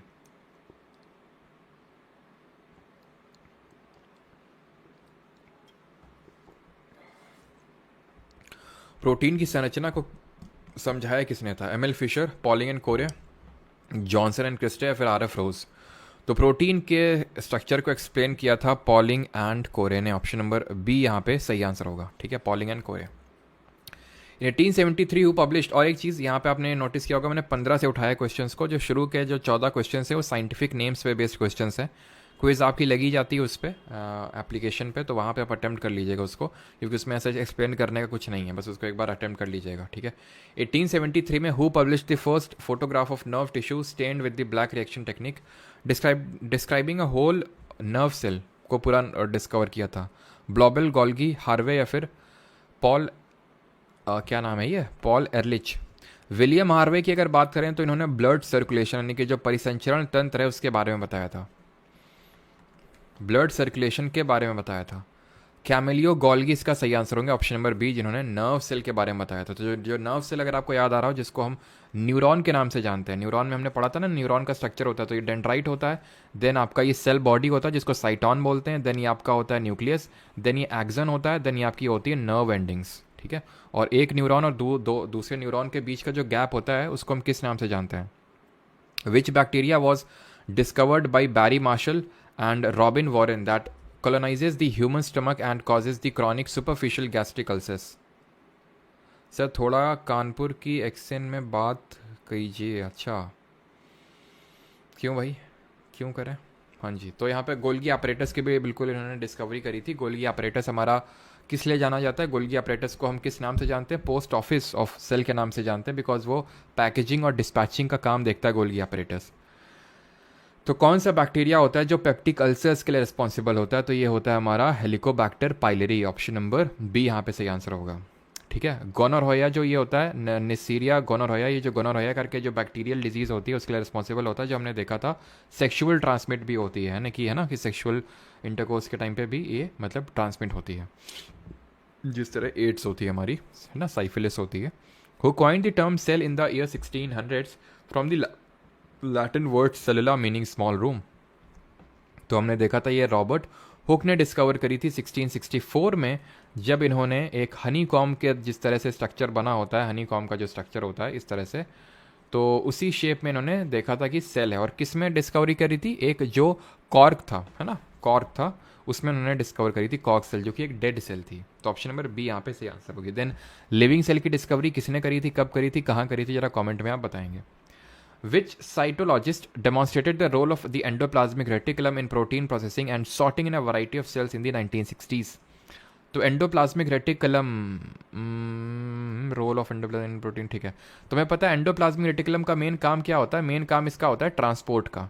क्या ट्रांसपोर्ट करने का मेन काम होता है इसका, एंडोप्लाज्मिक जो रेटिकुलम होता है इसके दो टाइप्स होते हैं, एक तो रफ होता है, रफ किस वजह से होता है जरा बताइए कमेंट में, और एक होता है स्मूथ। तो जो रफ एंडोप्लाज्मिक रेटिकुलम होता है ये राइबोसोम की वजह से रफ होता है एंड ये इन्वॉल्व होता है प्रोटीन के सिंथेसिस में। क्या बनाता है? प्रोटीन बनाता है। वहीं अगर हम बात करें जो स्मूथ एंडोप्लाज्मिक रेटिकुलम होता है ये फैट्स एंड लिपिड्स का सिंथेसिस करता है, जो स्मूथ एंडोप्लाज्मिक रेटिकुलम होता है, ठीक है। तो ये जॉर्ज ई पैलेट जो थे उन्होंने बताया था किस तरह से जो रफ एंडोप्लाज्मिक रेटिकुलम है it is involve in the process of ribogenesis, protein synthesis में वो इन्वॉल्व होता है, ठीक है। तो कॉर्क में, और अगर हम लिविंग सेल की बात करें, Antony van Leeuwenhoek in the year 1675 and उन्होंने पॉन्ड वाटर में उसकी डिस्कवरी करी थी। Which of the following personalities is a well known Indian plant physiologist and physicist? J C Bose, C V Raman, CNR Rao या फिर JRD टाटा? तो सही आंसर होगा ये हमारे जगदीश चंद्र बोस जी हैं। फिजिक्स में इनके बारे में हमने पढ़ा था कि इन्होंने हमारा जो फिफ्थ स्टेट ऑफ मैटर है वो बनाया था, मतलब सिर्फ इनका ही रोल नहीं था, बोस आइंस्टाइन, मतलब दोनों लोगों का था, अल्बर्ट आइंस्टाइन और जेसी बोस जी का। तो बोस आइंस्टाइन कंडेंसेट के नाम से जानते हैं। तो हमने ये भी चीज़ पढ़ी थी कि जो बोस आइंस्टाइन कंडेंसेट है उसको ये कभी बना नहीं पाए थे दोनों लोग, क्योंकि उस समय इस तरह की, क्योंकि जब हम किसी गैस को एब्सोल्यूट जीरो टेम्परेचर में रीच करवाते हैं, एब्सोल्यूट जीरो, तब हमें वो मिलता है उसके बाद जो बोसॉन्स होते हैं, बोसॉन्स, ठीक है। तो बोसॉन्स को एक्चुअल में किस गैस में सबसे पहले एरिक कॉर्नेल और कार्ल वीमैन, एरिक कॉर्नेल और कार्ल वीमैन ने सबसे पहले बनाया था। आर से नाम शुरू होता है उसका, उस गैस का।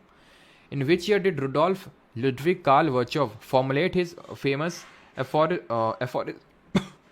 aphorism omnis cellula is cellula which became a part of the foundation of cell theory? तो हमने पढ़ा था कि जो सेल थ्योरी दी थी वो शेल्डन और स्वान ने दी थी बाद में, कि भाई हर चीज़ जो है वो किससे बनी हुई है? सेल से बनी हुई है, ठीक है। और वर्चव ने बोला था कि जो नई सेल बनती है वो प्री एग्जिस्टिंग सेल से ही बनती है, ये वर्चव ने बोला था। तो ये चीज़ इन्होंने 1855 में बोला था। ऑप्शन नंबर ए यहाँ पे सही आंसर होगा। रुबीडियम सबका सही, उत्कर्ष सही है आपका, मुग्धा सही है, Tarun Khare. Challenge hard never give up, hi Muskan. बेटा तुम्हारा जो यूज़र नेम है और जो तुम्हारी कमेंट है वो मैच नहीं कर रही आपस में, है ऐसा लग रहा है कि तुम खुद को चैलेंज करना चाह रहे हो हार्ड, लेकिन यहाँ तुम पिघल गए। Single cell life forms were discovered by Antony van Leeuwenhoek in dash? तो कब डिस्कवर की थी? तो अभी हमने देखा 1664 के टाइम पे हुई थी आपकी किसकी discovery?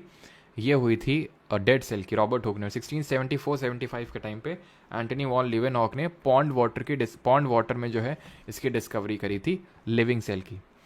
In which year did an American cytogeneticist named Joe Hin तीजो published a research finding that defined 2n is equal to 46 as the exact number of human chromosomes? तो exact number of human chromosome हमें पता है 46 होते हैं, जिसमें कि 23 pairs के form में एग्जिस्ट करते हैं, पेयर्स के फॉर्म में। ऑटोसोमल 22 पेयर्स होते हैं, यानी कि 44, और बाकी के दो जो होते हैं वो सेक्स क्रोमोसोम होते हैं। तो 1950, 1952, 56 या फिर 60? तो सही आंसर होगा ऑप्शन नंबर सी, 1956 में जो है इन्होंने इसकी डिस्कवरी करी थी जो हिन तीजो ने, ठीक है। जहाँ पे बताया था कि total number of exact chromosome होते कितने हैं। डीएनए की डिस्कवरी और डीएनए के डबल हेलिकल स्ट्रक्चर वो अलग हुई थी, ठीक है, वो दोनों लोग अलग ने की थी। फ्रेडरिक मिशर ने बताया था डीएनए के मॉलिक्यूल के बारे में, और वाटसन एंड क्रिक ने उसका डबल हेलिकल स्ट्रक्चर ने द्वि कुंडली संरचना के बारे में बताया था। In which year did Walther Flemming coin the term chromatin for the stain substance found in the cell nucleus? तो क्रोमैटिन जो वर्ड है ये कब कॉइन किया गया था वोल्टर फ्लेमिंग के द्वारा? 1900, 1840, 1849 या फिर 1879? तो 1840 में तो उनका आई थिंक जन्म ही नहीं हुआ होगा, आई थिंक 1843 में हुआ था। 1879 आंसर होगा, ऑप्शन नंबर डी यहाँ पे सही आंसर होगा, क्रोमैटिन। तो हमें पता है ना क्रोमैटिन मटेरियल होता है, और वही क्रोमैटिन मटेरियल सेल डिवीजन के टाइम पे वो क्रोमोसोम में तब्दील हो जाता है। Which among the following are commonly known as blood thinners? Blood को, जो रक्त को पतला करते हैं, तो इनको क्या बोलते हैं? Anticoagulants, antibiotics, anti caking agent या फिर एंटीबॉडीज़? तो एंटीबॉडीज़ तो हमने पढ़ा था जब ब्लड ग्रुप के बारे में पढ़ा था, आंसर होगा। एंटीबायोटिक्स तो हम बैक्टीरियल डिजीज़ के अगेंस्ट यूज़ करते हैं, क्या हम इनको वायरल डिजीज़ के अगेंस्ट पे यूज़ कर सकते हैं एंटीबायोटिक्स को? सही आंसर होगा एंटीकोगुलेंट्स, थक्कर होती। इससे क्या होता है कि भाई ब्लड थिन हो जाता है, और जब हार्ट फेलियर फिर हार्ट अटैक आता है तो उस केस में एंटीकोगुलेंट्स दिए जाते हैं सो दैट ब्लड थिन हो जाए और वो जो क्लॉग्स हैं वो ना बने और ब्लड जो है सप्लाई बनी रहे, ठीक है। तो एंटीबायोटिक्स जो है वो बैक्टीरियल डिजीज़ के अगेंस्ट काम करती है, वो वायरल डिजीज़ के अगेंस्ट काम नहीं करती है, बिकॉज जो वायरल वायरस होते हैं वो सेल वॉल नहीं बनाते हैं। जो एंटीबायोटिक्स होती हैं वो सेल वॉल के फॉर्मेशन के प्रोसेस को इनहिबिट कर देती हैं, मार देती हैं, जिसकी वजह से बैक्टीरिया की ग्रोथ नहीं हो पाती है।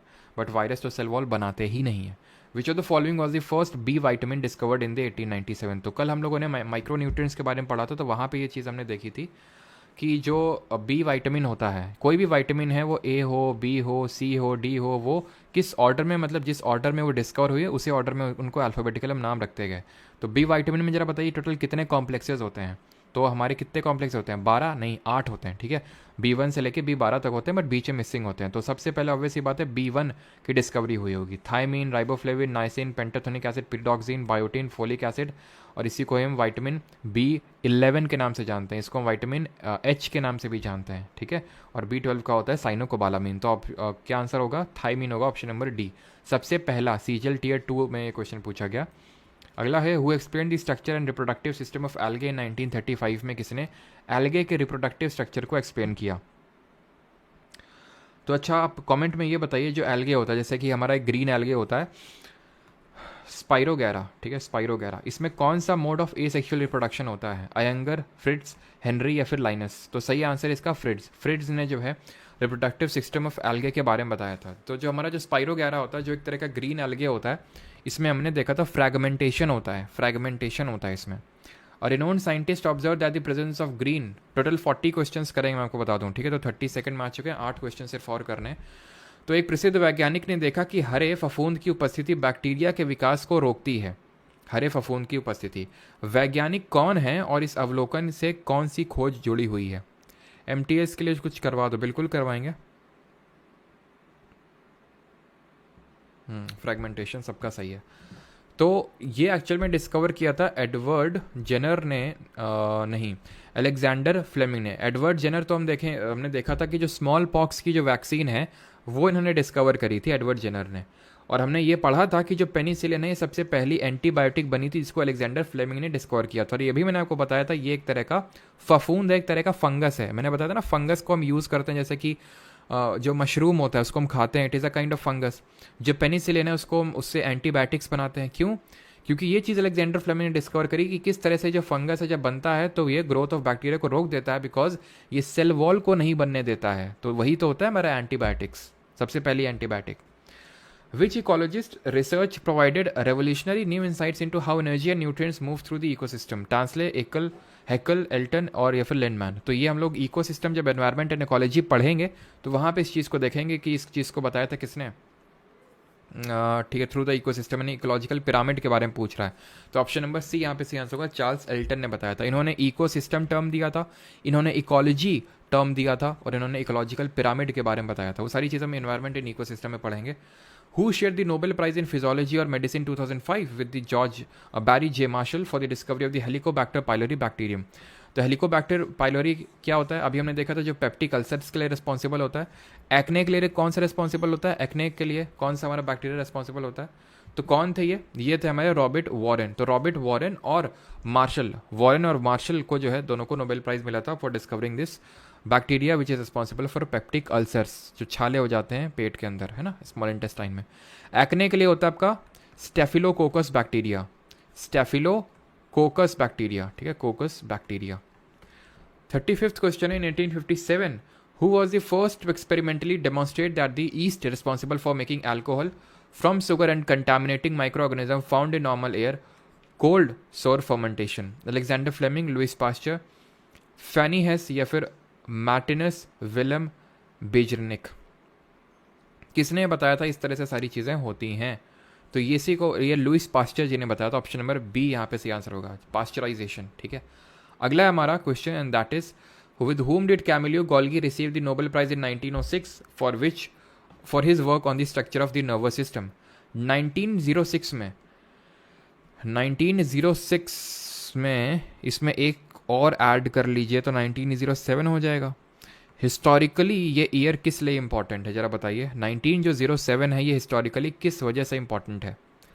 तो अगर हम बात करें कैमिलियो गोल्गी को किसके साथ नोबेल प्राइज मिला था? लीना एलेटी, सिजारो लैम्ब्रोसो, एटोरो माशिफा या फिर सैंटियागो रामेल काजल? तो काजल जी के साथ जो है कैमिलियो गोल्गी, कैमिलियो एंड काजल, इन दोनों लोगों को नोबेल प्राइज मिला था for the structure on the nervous system. तो अभी हमने देखा था जो नर्व सेल होती है उसके बारे में गोल्गी जी ने ही बताया था, जिन्होंने गोल्गी ऑपरेटर्स की भी डिस्कवरी करी थी। 1907 में सभी लोगों ने सही आंसर लिखा है। सूरत स्प्लिट हुआ था आपका, मॉडरेट्स और एक्सट्रीमिस्ट टूट गए थे, यानी कि जो कांग्रेस है उससे एक्सट्रीमिस्ट को बाहर निकाल दिया गया था गरम दल को। एंड देन ये रीयूनियन कब हुआ था? Antony van Leeuwenhoek was known for his discovery in the late 17th century. किसके डिस्कवरी के लिए जाने जाते हैं? तो इन्होंने लिविंग सेल की तो डिस्कवरी करी ही, साथ साथ जो एंटनी वॉन लिवेनहॉक है इन्होंने अपना एक खुद का माइक्रोस्कोप, बहुत ही अर्ली माइक्रोस्कोप इन्होंने डेवलप किया था, और उस पर्टिकुलर माइक्रोस्कोप से इन्होंने बैक्टीरिया एंड प्रोटोजोआ को ऑब्जर्व भी किया था। इसीलिए इनको ध्यान रखना फादर ऑफ माइक्रोबायोलॉजी के नाम से भी जानते हैं, ठीक है। फादर ऑफ माइक्रोबायोलॉजी यानी कि सूक्ष्म जीव विज्ञान के पिता के नाम से जाने जाते हैं। और मॉडरेट और एक्सट्रीमिस्ट का रीयूनियन हुआ था इन द ईयर 1916, जो कि लखनऊ में हुआ था कांग्रेस का सेशन। इसको प्रिसाइड किया था रासबिहारी घोष ने, ना कि बोस ने, और इसको प्रिसाइड किया था अंबिका चरण मजूमदार ने। और यहाँ पे एक पैक्ट भी साइन हुआ था किन दो पार्टीज के बीच में, जरा बताइए। इन 1838 who published an article discussing the structure and origin of plant cells. तो किसने एक आर्टिकल पब्लिश किया था जिसमें कि डिस्कस किया था about the structure and origin of the plant cell पादप कोशिका में? Robert Brown, Rudolf Virchow, Schleiden या फिर कोलिकर? तो ये डिस्कस किया था किसने? शेल्डन ने। ऑप्शन नंबर सी यहाँ पे सही आंसर होगा, जिन्होंने की सेल थ्योरी दी थी आपकी, ठीक है। तो ऑप्शन नंबर सी यहाँ पे सही आंसर होगा।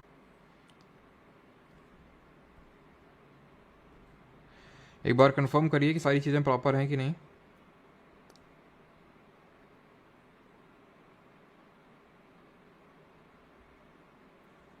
एक बार कंफर्म करिए सारी चीजें प्रॉपर हैं कि नहीं।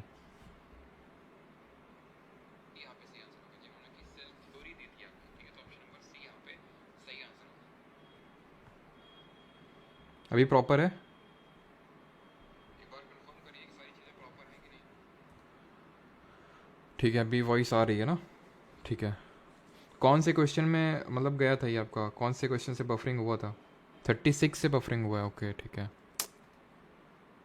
एक सेकंड रुकिएगा। 36 से हुआ है, ओके। 36 का होगा ऑब्जर्वेशन ऑफ, एक्चुअल में ये क्वेश्चन पूछ रहा है कि Antony van Leeuwenhoek was known for his discovery in the late 17th century. तो ये किसकी डिस्कवरी के लिए जाने जाते हैं लिवेनहॉक? तो एक्चुअल में ये जाने जाते हैं आपकी इन्होंने माइक्रोस्कोप, जो अर्ली माइक्रोस्कोप है वो इन्होंने डिस्कवर किया था, और उस पर्टिकुलर माइक्रोस्कोप से इन्होंने ऑब्जर्व किया था बैक्टीरिया एंड प्रोटोजोआ को, है ना। और ये जिन्होंने बैक्टीरिया एंड प्रोटोजोआ जो डिस्कवर किया था उसके डिस्कवरी के लिए जाने जाते हैं, और इसीलिए इनको फादर ऑफ माइक्रोबायोलॉजी बोलते हैं, सूक्ष्म जीव विज्ञान का पिता बोलते हैं। 1838 में who published an article discussing the structure and origin of plant cell? तो शेल्डन जी ने दिया था। एंड 38 में ये pyramid of numbers Charles Elton ने दिया था, ठीक है, जिसके बारे में हम एनवायरमेंट वाले चैप्टर में पढ़ेंगे। सेकेंड लास्ट क्वेश्चन है हमारा, for what discovery was Jan Evangelista Purkinje known in 1839? तो किसके डिस्कवरी के लिए जाने जाते हैं पुरकिंजे जी? तो प्रोटोप्लाज्म की डिस्कवरी को इन्होंने प्रोटोप्लाज्म जो है टर्म दिया था, डिस्कवरी नहीं, प्रोटोप्लाज्म टर्म दिया था, ठीक है। प्रोटोप्लाज्म क्या होता है? व्हाट इज प्रोटोप्लाज्म, बताइए जल्दी से। अगला क्वेश्चन है हमारा, the last question 40th। In which year did Rudolf Virchow published an essay title cellular pathology in which he famously declare that every cell arises from another cell? यही तो वर्चोव जी ने addition किया था जो आपकी थ्योरी थी भाई। सेल्डन और स्वान ने ये बोला था कि हर चीज़ सेल की बनी हुई है, और इन्होंने ये बोला था कि जो हर नई सेल बनती है वो प्री एग्जिस्टिंग सेल से बनती है, ठीक है। तो सही आंसर यहाँ पे क्या होगा? 1855 में वर्चोव जी ने बोला था, ठीक है।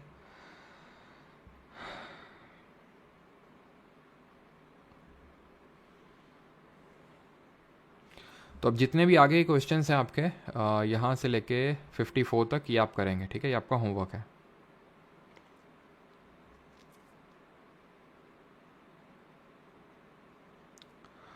जागृति व्लॉग्स बिल्कुल सफिशिएंट है। सर गुड इवनिंग सर, इसके लिए आपकी यूट्यूब क्लासेस सफिशिएंट है या पेड कोर्स लें इसके लिए प्लीज़ बताएं। अब यूट्यूब पे आप ये जो आप देख पा रहे हैं ये बैच की ही क्लासेस हम लोग की फ्री लाइव स्ट्रीम होती हैं यूट्यूब पे। तो अगर आप इससे कवर कर लेते हैं वेल एंड गुड, और अगर आप मान लो कि PYQ सीरीज़ की अगर आप बात कर रहे हैं, PYQ सीरीज़ की रेफरेंस ले रहे हैं, तो बिल्कुल मैक्सिमम चीज़ें कवर हो जाएंगी। लेकिन अगर आप बैच में रहोगे तो ये कि उसमें जैसे सब्जेक्ट वाइज हम चैप्टर वाइज करते हैं, तो एक चीज़ स्टार्ट करते हैं उसको ख़त्म करते हैं, और उतना भी नहीं करते हैं जितना हमें नीड नहीं होता वो नहीं करते हैं, ठीक है, सिंपल है। तो ये है कि उससे आपकी कोई चीज़ छूटेगी नहीं। अगर आप वो कर लेते हो देन PYQ सीरीज़ कर लेते हो तो आप ऑल सेट टू गो हो, और उसके बाद फिर आप एक तरह से 100% श्योर हो सकते हो कि अगर आपसे क्वेश्चन नहीं बन रहा है तो फिर वैसे तो PYQ सीरीज़ में मैं आपको ये चीज़ बोलता भी हूँ, और PYQ सीरीज़ में कोशिश करता हूँ कि सारी चीज़ें कवर कर लूँ। मैं कोशिश करता हूँ सारी चीज़ें कवर कर लूँ, लेकिन इक्का दुक्का चीज़ तो छूट जाती ही होंगी। इंटेंशनली तो मैं नहीं छोड़ता हूँ, सारी चीज़ें कवर कर लेता हूँ। अब जब मैंने CGL अगर बात करूँ जो 2023 का जो टीयर 1 लोगों ने निकाला, काफ़ी लोगों ने टीयर 2 निकाला, तो तब तक तो मेरा बैच आया भी नहीं था। मेंस के टाइम पे आ गया था बैच, मेंस के लिए तो ठीक है, लेकिन टीयर 1 में तो लोगों ने पीवाई की सीरीज सही किया। तो आपके ऊपर डिपेंड करता है, अगर आप कॉन्फिडेंट हैं कि नहीं है, वो थोड़ी सी चीज़ें डिपेंड करती हैं। ठीक है, बैच में क्या कि आपकी सारी चीज़ें कवर हो जाएंगी ए टू जेड। ठीक है, आप पीवाई की सीरीज़ कर लेंगे तो पीवाई की सीरीज़ करना आसान होगा आपके लिए, पहली बात। और फिर उसके बाद कुछ चीज़ बचेगी नहीं आपकी, एक बार हो जाएगा, हमेशा के लिए हो जाएगा। किसी भी आप एग्ज़ाम में बैठेंगे आराम से चीज़ें करके आएंगे, ये हो जाएगा बस उससे बैच से। ठीक है, एंड एक चीज़ की जो क्वेरी नंबर है, नेक्स्ट टॉपिक केमिस्ट्री। हाँ, नेक्स्ट टॉपिक क्या होना चाहिए ये भी आप बता दो जल्दी से। तो तो एक क्वेरी नंबर तो आपका ये है, और एक क्वेरी नंबर आप और नोट करिएगा, एंड दैट इज़ 9235798380। अभी व्हाट्सएप पे कॉलिंग वगैरह भी स्टार्ट हो जाएगा यार, अभी 1-2 दिन के अंदर। ठीक है, 9235798380। ठीक है, ये भी व्हाट्सएप नंबर ही है।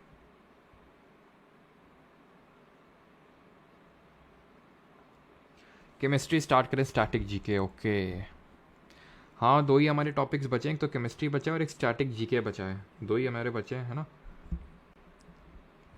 Sir Allahabad high court R O के लिए जीएसपी करवा दीजिए। अब देखो, अलग अलग नहीं होता है जीके, ठीक है, कॉमन ही होता है सारा कुछ। अगर हम बात करें, कुछ ही इक्का दुक्का चीज़ें अलग होती हैं, तो अगर आप एक बार ढंग से कर लेते हो तो फिर हर एग्ज़ाम के लिए आपको अलग अलग से पूछने की ज़रूरत नहीं पड़ेगी कि ये इसके लिए कर लें, उसके लिए कर लें।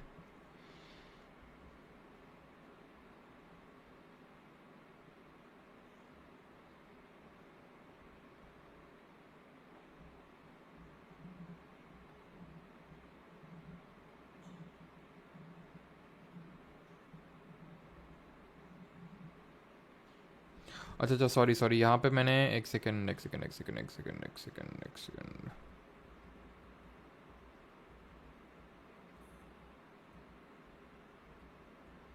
वो कौन सा क्वेश्चन था जिसमें वो बोस वाला मैंने बताया था, बोसॉन्स के बारे में, ये रहा। ठीक है, हाँ जी, तो यार सॉरी पार्डन फॉर दैट। तो जेसी बोस, बिल्कुल जगदीश चंद्र बोस आपके अलग है। ये जो आपके बोस थे, ठीक है, दैट वाज सत्येंद्र नाथ बोस। ठीक है, ये आपके सत्येंद्र नाथ बोस थे, ये जगदीश चंद्र बोस आपके अलग थे। तो ऑप्शन नंबर ए सही आंसर होगा, आंसर तो वही होगा आपका। लेकिन ये ध्यान रखना, जो बोसॉन्स वाले थे हमारे, वो सत्येंद्र नाथ बोस होंगे। ठीक है, स्टैटिक जी के। ठीक है, ऐसा करते हैं या तो कि कल आपका थर्सडे है, ठीक है, क्योंकि यार आई बी ए सी आई ओ टीयर 2 के भी काफ़ी सारे स्टूडेंट हैं, तो मैं सोच रहा हूँ कि कल यार उसी का ही थोड़ा सा मैं क्लास ले लूँ, आई बी ए सी आई ओ टीयर 2 का, क्योंकि काफ़ी सारे स्टूडेंट हैं। तो या तो ऐसा कर लेते हैं, कल आई बी का क्लास रख लेते हैं, ठीक है, थर्सडे को। आपको एक दिन का ब्रेक मिल जाएगा, एंड फ्राइडे को, फ्राइडे सैटरडे संडे, संडे को तो सी पी ओ वाली क्लास है मॉर्निंग में 9 AM पे, पूरा पॉलिटी हम लोग करने वाले हैं। एंड फ्राइडे को ना, फ्राइडे और सैटरडे है, ठीक है। तो देखते हैं, फ्राइडे को तो मतलब क्लास होगी ही होगी, सैटरडे को देख लेते हैं। बाकी फ्राइडे को ऐसा करेंगे, स्टैटिक जीके का एक टॉपिक रख लेंगे, जैसे कि कोई भी हम रख लेंगे, जैसे फॉर एग्जांपल क्लासिकल डांस कर लेंगे या फिर फोक डांस कर लेंगे, कोई भी एक टॉपिक कर लेंगे, ठीक है, स्टैटिक जीके का। एंड देन मंडे से स्टार्ट कर लेंगे केमिस्ट्री। कैसा रहेगा? हम्म, कैसा रहेगा? या तो अगर सैटरडे को भी अगर क्लास हो पाई तो सैटरडे को मॉर्निंग में क्लास रख लेंगे, जैसा भी ठीक लगेगा, या फिर इवनिंग में रख लेंगे, और स्टैटिक जीके का एक और टॉपिक कर लेंगे, है ना, सही रहेगा ना। देखते हैं जैसा होता है। तो फ्राइडे को तो एक स्टैटिक जीके का टॉपिक हम फिनिश कर लेंगे, सेंसस हम कर चुके हैं, एक स्टैटिक जीके का टॉपिक, और एक और कर लेंगे, जैसे कि क्लासिकल डांस हो गया। देन केमिस्ट्री फिनिश करने के बाद 2 हफ्ते चलेगी केमिस्ट्री आपकी। दैट मीन्स कि 7 8 8 7 15 7 22, 22 8 ख़त्म हो जाएगा यार आपका लास्ट अप्रैल तक, है ना। स्टैटिक जीके जीके ई एनवायरनमेंट होगा, बंगाली बॉय एनवायरनमेंट होगा आपका, एनवायरनमेंट एंड इकोलॉजी भी होगा, ठीक है, वो बैच में हम लोग अलग से करेंगे, ठीक है। तो वो एनवायरनमेंट एंड इकोलॉजी भी होगा आपका। एक बार मैं एक सेकंड रुकना, मैं बताता हूँ कि स्टैटिक में कितने आपके टॉपिक्स रहेंगे टोटल।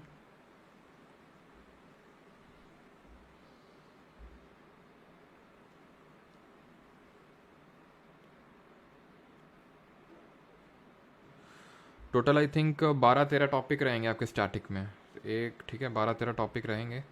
तो 7 दिन, ठीक है, हाँ, मोस्टली कवर हो जाएगा लास्ट ऑफ अप्रैल तक। मतलब ये मान लो कि मई के फर्स्ट वीक में आपका पूरा सिलेबस ख़त्म हो जाएगा, ठीक है।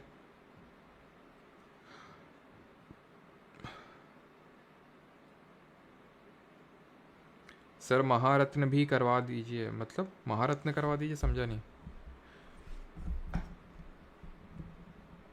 उसकी बात कर रहे हो क्या आप, मिनी रत्न, नवरत्न और महारत्न?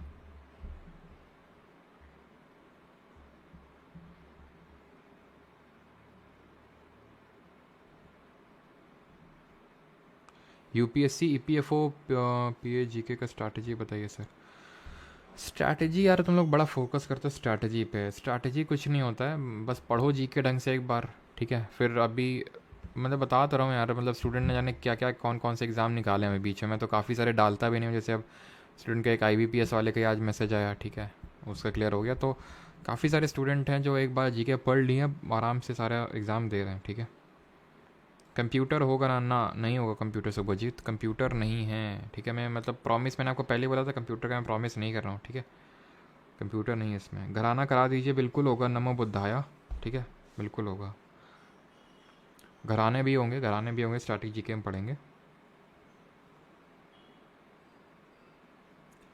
मैराथन बोल रहा है सर, वो किस चीज़ की? ईशा शर्मा जी, घराना कराएंगे, कराएंगे, घराने भी कराएंगे, सारा कुछ होगा। जब स्टार्टिंग करेंगे तो फिर सारी चीज़ें करेंगे ना।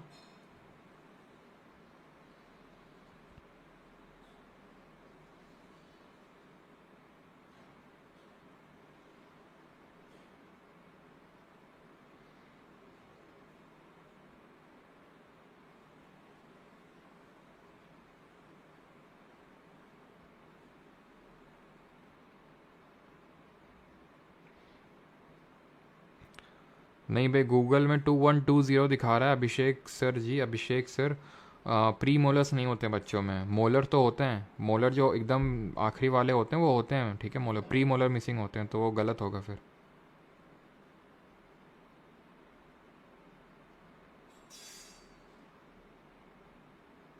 कंप्यूटर का ठीक है, पीडीएफ दे देंगे जगन। मैं यार कोशिश तो करूँगा यार, ऐसा नहीं है कि मैं मतलब कोशिश नहीं है, मतलब से सीजीएल, हाँ सीजीएल मेन से, हाँ सीजीएल मेन से पहले करवाया था ना मैंने कंप्यूटर, अमन सर से करवाया था, ठीक है। वो बात अलग है कि थोड़ा सा बीच बीच में टेक्निकल ग्लिच हो गया था, लेकिन मैंने करवाया था जैसे तैसे भी। तो मैं कोशिश अपनी तरफ से करूँगा कि कंटेंट एटलीस्ट आपको दे दूँ।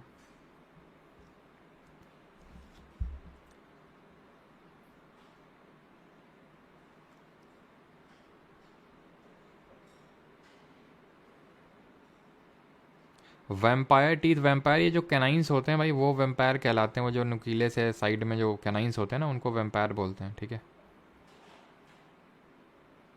पीवाईक्यू पार्ट 4 आएगा क्या सीजीएल से पहले? पारुल शेखावत जी, बिल्कुल आएगा।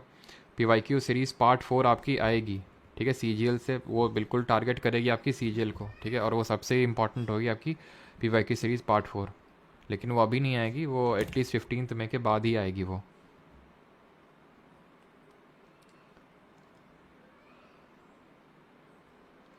सर हार्मोन का क्वेश्चन नहीं हुआ तनिषा, हार्मोन का हम लोग कर तो चुके हैं, हार्मोन्स के हार्मोन हम कर तो चुके हैं ना चैप्टर।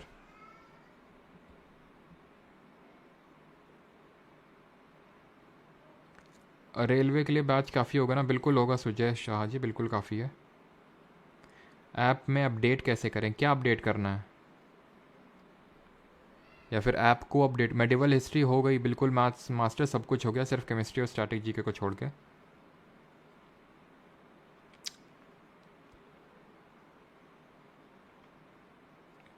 अभी तो थोड़ा रेस्ट करिए पीवाईक्यू से। हाँ पीवाईक्यू सीरीज़ तो अभी नहीं होगी कुछ टाइम तक, और जब होगा ना, अभी कुछ इंपॉर्टेंट अनाउंसमेंट होगा आपके लिए, अभी नहीं, ठीक है। अभी तो 1 महीने तो ये है कि भाई बाकी चीज़ें हम लोग करेंगे, ठीक है।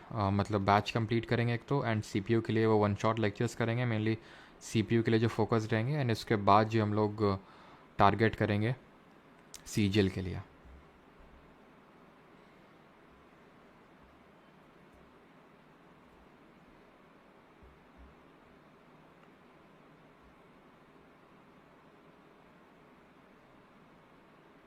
पीवाईक्यू 4 कब शुरू करेंगे, और बिना पीवाईक्यू 1 2 3 से कर लें sir?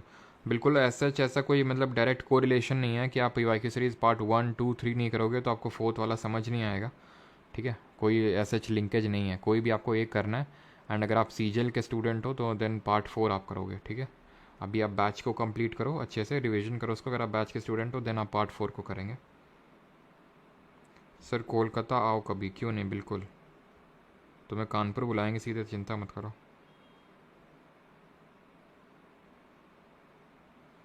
Sir from Tamil Nadu, awesome, you are awesome sir, make a video on festival with tribes and days. बिल्कुल Ashok, festival with tribes and days हम लोग स्टैटिक जीके में पार्ट को कवर करेंगे अशोक, है ना। And thank you. तमिलनाडु से आप कौन कौन कहाँ से है बताओगे? कोई केरल, केरल से भी है क्या कोई? Kerala, Telangana, Andhra, north east.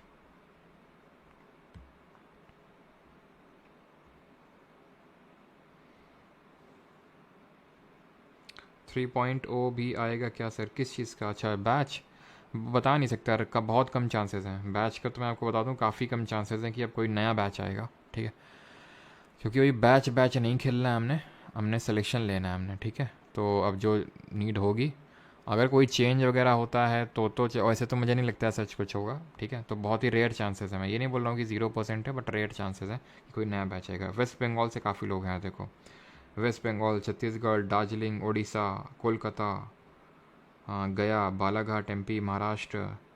Shailendra Sahu sir, do you love me? अरे बस कर पगले, रुलाएगा क्या? सुप्रिया, नागपुर, प्रियंका, पटना, अंकुश, गुजरात, चंद्रमणि यादव, बिहार। युगांडा से हैं केजिया खान, अच्छा अच्छा अच्छा। युगांडा से कहाँ से? युगांडा तो अभी हम कल ही गए थे, बताया नहीं आपने, मिल लेते आपसे। बिहार के नालंदा से हैं शगुन, अच्छा। ज्योग्राफी करवा दो, ज्योग्राफी हो चुकी है ट्रैवलर नवी जी, ज्योग्राफी हो चुकी है। अभी हम लोग करेंगे जब रिवीजन सीरीज स्टार्ट होगी, ठीक है, मैं आपको बताऊंगा। तो वैसे तो ज्योग्राफी का भी 1 शॉट लेक्चर्स भी होगा उसके लिए, सीपीओ के लिए, और बाकी रिवीजन सीरीज में भी होगा वो।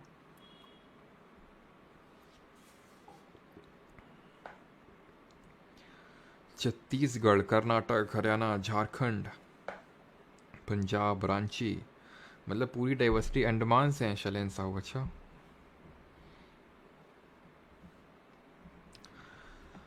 उत्तराखंड। चलिए भाई, थैंक यू सभी को, बाकी मिलते हैं। आई थिंक कल तो IB ACIU का Tier 2 का वीडियो आएगा, तो कल आपका ब्रेक है, आप रिवाइज कर सकते हो। परसों जो हम लोग स्टैटिक जीके का एक टॉपिक करेंगे, ठीक है। Thank you.